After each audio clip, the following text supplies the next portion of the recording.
I call the Education Finance Conference Committee to order. Thank you all for coming here today and for taking a picture for this momentous occasion.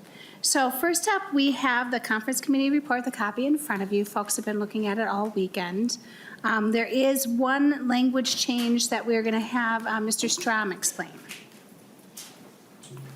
Madam Chair, members, on the very first page of the bill is the language relating to the opiate antagonists. There was some confusion about what all would be in the health bill. What's in the health bill is going to be the regulatory framework for how schools should determine storage and order of control for distribution of the opiate antagonists. This provision is the mandate that the district talked about, or that the committee talked about, that there be a supply at each school site. So it's the 2 doses at each school site, and that's what the Health and Human Services part of the bill is not carrying. So that's back in here, and that's still paired with the funding later in Article 1. Thank you. Mr. Strom, too, I'm wondering, I know we had talked about on line 1.16, it says nasal naloxone. Do we need to have naloxone say opioid antagonist, or is that a generic enough? Madam Chair, if we can have a conversation after this, if it's important enough to fix, we'll put that in the corrections bill with Ms. McGinnis's help. Got it. Thank you. I always forget about that corrections bill at the end. Okay, members, any questions on that provision? Seeing none, we can move on. Would nonpartisan staff want to explain any other? Nope.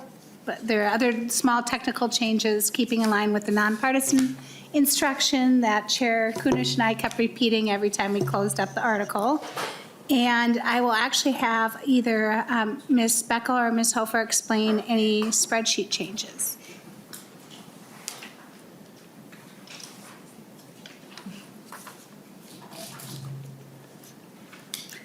Ms. Beckel.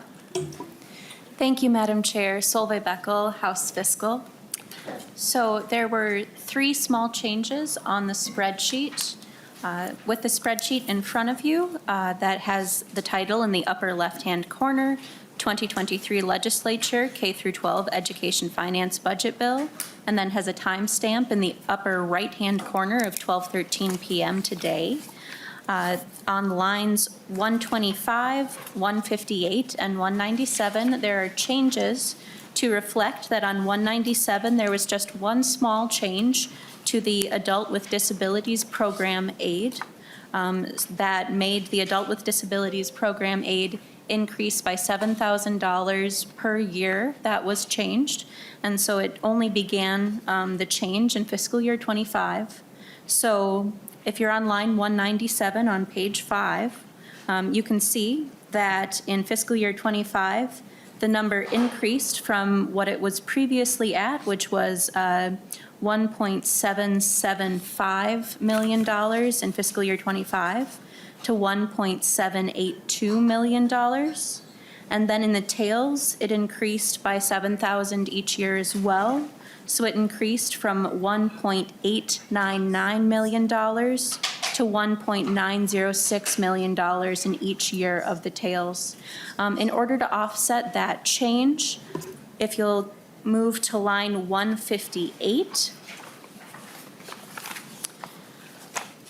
the Building and Cybersecurity Grant Program was reduced from $24.339 million in fiscal year 2024 to $24.332 million in fiscal year 24. So just a $7,000 change to offset that fiscal year 25 reduction. And then if you'll turn to line 125 of the spreadsheet, to the Grow Your Own program, this time moving over to the tails, so fiscal years 26 and 27. You can see that where previously each year of the tails had a number, had an appropriation of $31.961 million.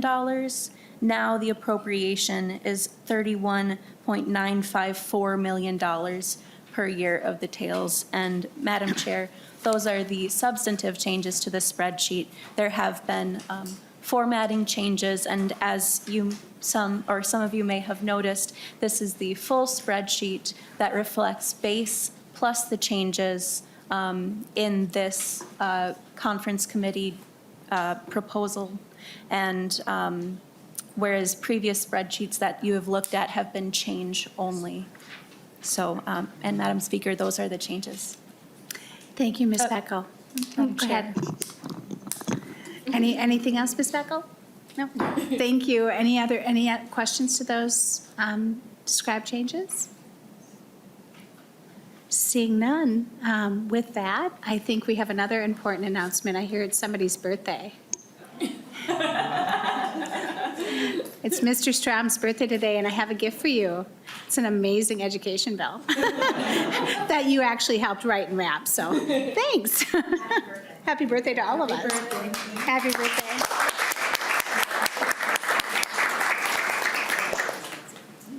With that, members, any closing comments or thoughts? I know we did this a little bit on Friday. And yes, Senator Gustafson. Thank you, Madam Chair. I just wanted to say thank you. I wasn't here over the weekend because my daughter graduated from the U of M.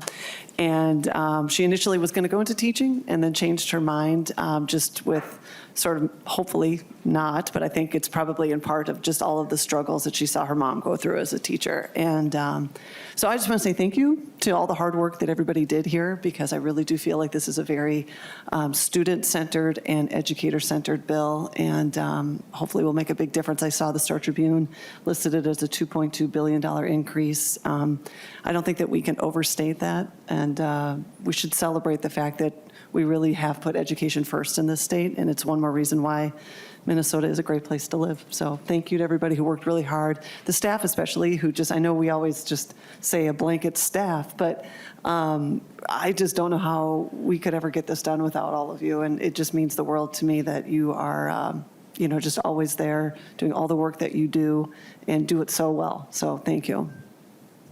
Thank you, Senator Gustafson. Anybody else want to make a closing comment or thought?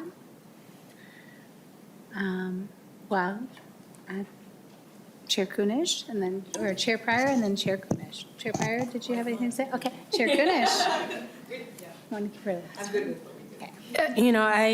I'm a little emotional right now when I look at this bill, that I think I'm going to get bound and hang on to this forever, because we have not been this intentional in addressing the needs of our students and our teacher, the administration, looking at the inequities, quite like we have this year. And I know it's only the beginning of the work that we're going to do as we go forward, but I just want Minnesota to know that we really did take to heart the issues that we heard from our students and our teachers and our administrators, and we did do the very, very best we could, given the